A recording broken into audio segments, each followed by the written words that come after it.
So I'm here today with Sandra, who participated in the Reimagining Service for Women Healthcare Leaders group coaching program, which was piloted by the BC Community Association of Health Centers, also known as BCATCH.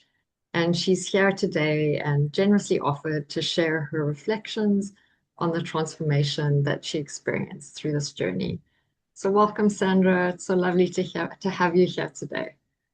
Thanks. It's nice to see you again, Daniela. Yeah, you as well. Yeah, and I'd love to ask, just to start by asking you, what was going on in your life when you joined the coaching program? So I was feeling I would say a little burned out. At work, there was a lot of stuff going on. I'd been in the role for over 5 years and was kind of losing patience on certain things that I wanted to see happen. And then at the same time, thinking about changes in my life. So kind of thinking, that question, what do I want to be when I grow up? Yeah, and that sounds like a lot to juggle. So the work environment and the burnout piece, and then also thinking more about the future and not having complete certainty about that road either. So those two things kind of intersecting. Yeah. Mm-hmm. Yeah, thank you for sharing. And I'm curious, what shifted for you as a result of the work that we did together in the program? Well, I think one of the most helpful things was just to be with other women leaders in a very similar field and to understand that we're all going through the same challenges or similar challenges together. Helped me feel less isolated and um, gain perspective, Mm. share with the women. So that was really nice. It became like a support group amongst us. Um, and then the other thing was I got to work with you one on one, Daniela, very specifically and think about um, what my goals were and develop a statement that I still remember. And when I find myself slipping into some old habits that I have, being able to come back to that statement and shift my approach to my leadership. That's amazing. And I know that, we did some work around conflict engagement as well in the program. And I was wondering if you could speak a little bit to that, because I know that you spoke about having some shifts in terms of how you approach conflict after going through the program. And yeah, I'd love to hear a little bit more about that as well. Yeah, so I found that part of the program really helpful. We did some conflict resolution role playing and taking the approach of being really engaged, active listener, but not feeling like we had to solve the problems. A lot of times as leaders, people bring us things and our first instinct is to try to solve the problems, but we also deal with many things that are not easy to solve or sometimes not able to resolve. So um, gave me some skills on how to approach those kind of situations and still feel like it was helpful for the person bringing the problem forward even when you're not able to resolve it for them. Yeah. Yeah, thanks for sharing that. I think that's so important, right? Because as leaders, sometimes like the pressure to feel like you need to solve all the problems. And then the other side of it, what you're saying is that sometimes actually you can't solve the problems. So all you can really do is provide a space where people are being heard and feel like they're being heard. Yeah. So yeah, amazing. Yeah, sorry, did you want to say? No, I was just saying I was able to apply that skill like shortly after one of our sessions, actually with a client complaint situation. So um, I was really dreading approaching that meeting, and then at the end of it, the client felt heard, and even though we couldn't resolve the issue that they wanted resolving, it did help repair the relationship with the CHC and the client. So that was really good and gave me the confidence not to, want to kind of put off those conflicts or, the dread leading up to the conflict to try to Mhm. reduce it forward. Yeah, and I think it's really normal, right? I think a lot of us feel dread about conflict and try to put it off as long as possible. And that's really normal and really human.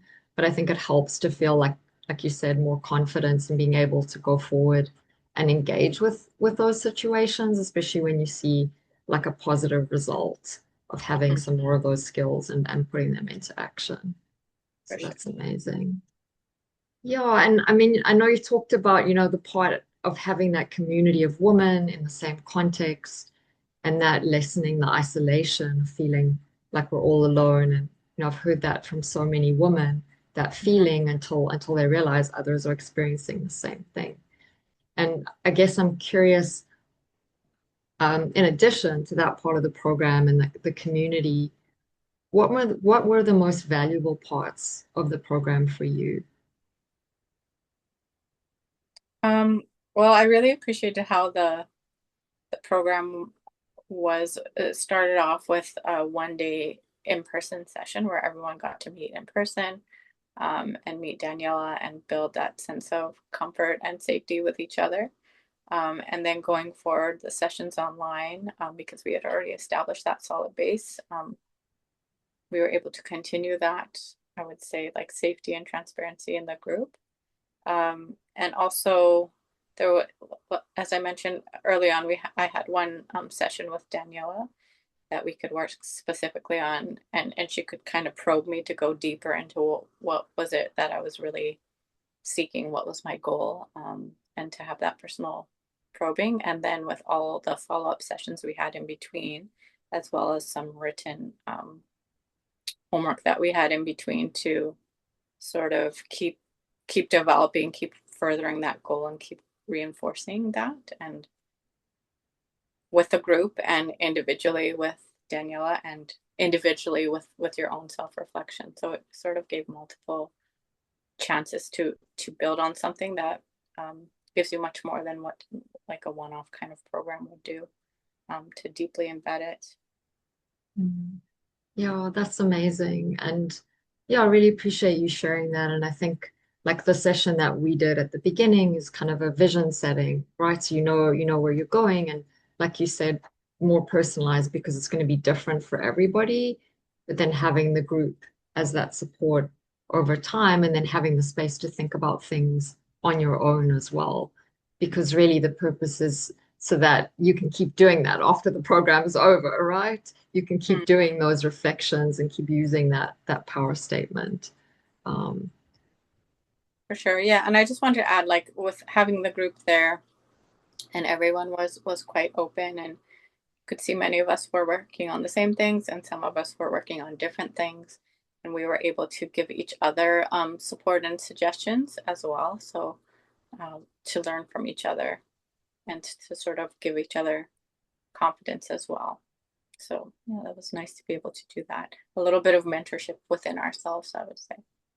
100%. And that's why, like, I love the idea of the group and doing group coaching programs because there's so much wisdom in the group, right? Which is different to just like the one-on-one with a coach, which is value in itself, but it's a different setup. And then I think the hope, and we've kind of seen this as well, the desire to continue the relationships and the support after the program, so it lasts longer than just the duration of the program as well. Yeah. Yeah. Yeah, and I guess the last thing I'd want to ask you, Sandra, is what would you say to another woman leader in healthcare who's considering joining a program like this? Yeah, I would really recommend it. I feel like it's so rare, or it's the first time for me at least, and I've looked into many leadership programs where um, it was so relevant. It was so relevant, and the group of people was could really understand your challenges, so that you could really build that community. You could really learn from each other, and the topics that we were bringing were all very relevant to each other. So, um, yeah, I know people. One reason why people don't take training or take leadership support is often because we're busy. And yes, we're always busy, but if you can carve out the time to commit yourself to going through a program like this over a course of time, um, I would say it's gonna pay you back in spades, in time and in efficiency and energy and direction and intention and everything else. Oh. Yeah, and that's so great to hear because I think it always is a challenge for women, especially in leadership, right? You're holding so much, and it's like, oh my goodness, you expect me to put aside time for this. But it's so great to hear you feel like, it kind of paid you back in that value, and you can keep getting value from it even going forward.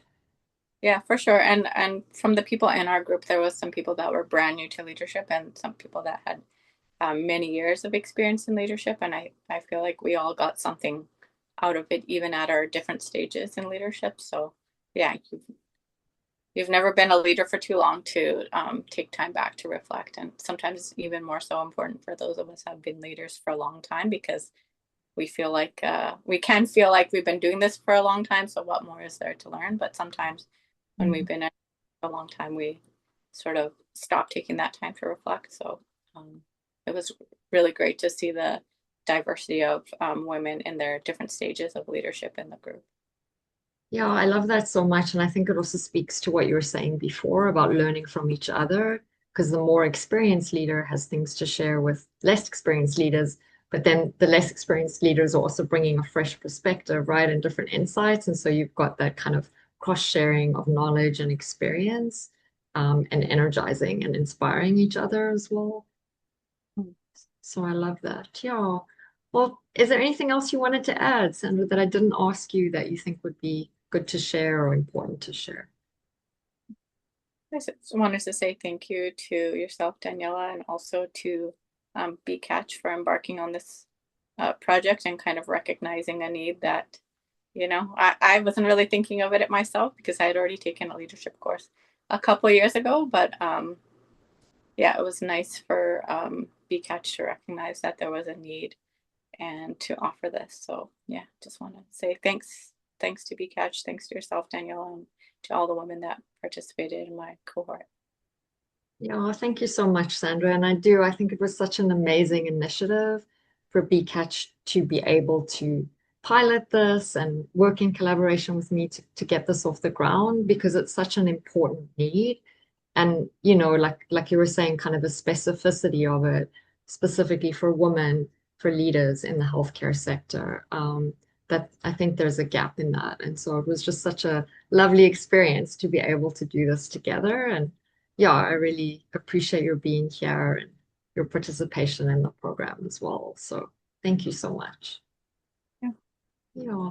And just want to say, if you're watching this and you're curious and you're thinking, well, I wonder what my journey could look like. Maybe you're a woman who's leading in healthcare or nonprofit or another service-driven sector. I'd love to support you. So you can book a free discovery call with me if you're curious, and you can find the link in the chat.